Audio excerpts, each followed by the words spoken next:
Number 91, PBP Party List. Bawat Pilipino, bawat barangay, panalo! Los Viminda, maayong adlaw sa inyo tanan.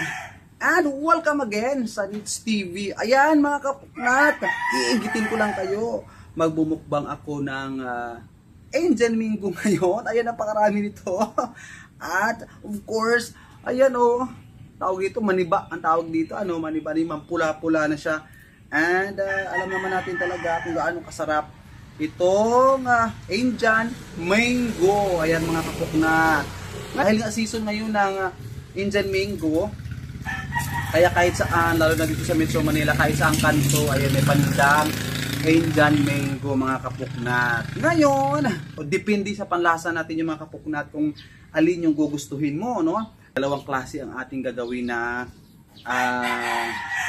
sausawan, kasi the best talaga pag may sausawan mga kapuknat. O, di ba? Meron akong asin, of course, yung asin lang na siya. Nalalagyan natin ng sili. Sili labuyo, ayan. Sili ni Iming, ayan. Shoutout nga pala muna sa nagbigay nitong mangga, yung anak dyan sa Narvacandos, si Makmak. Ayan. Thank you so much dito anak, binigyan mo ako ng Indian Mango. Ayan, namukbang tuloy ako ng Indian Mango. Ayan, balik na tayo dito sa sausawan.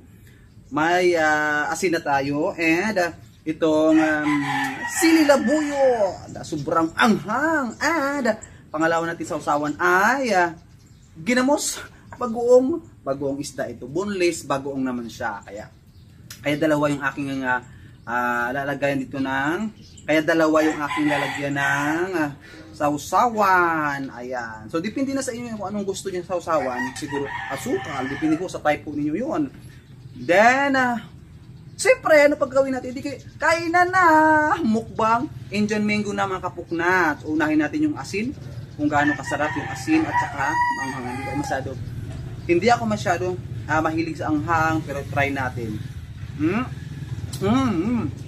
Bagang crunchy. Sobrang crunchy dahil bagong pa. Ayun.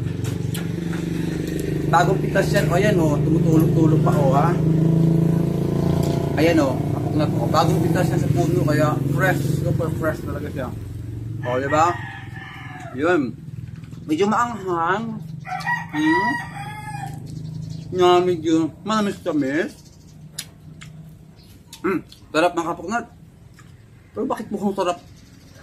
Mukhang asim naman ako. Mukhang maasim naman ako. Hindi naman. Sobrang sarap lang talaga kaya pikit ako mga kapuknat. Ito pakita ko sa inyong katas. Ayan kumakatas pa siya makamuk na to. Ibig sabihin fresh.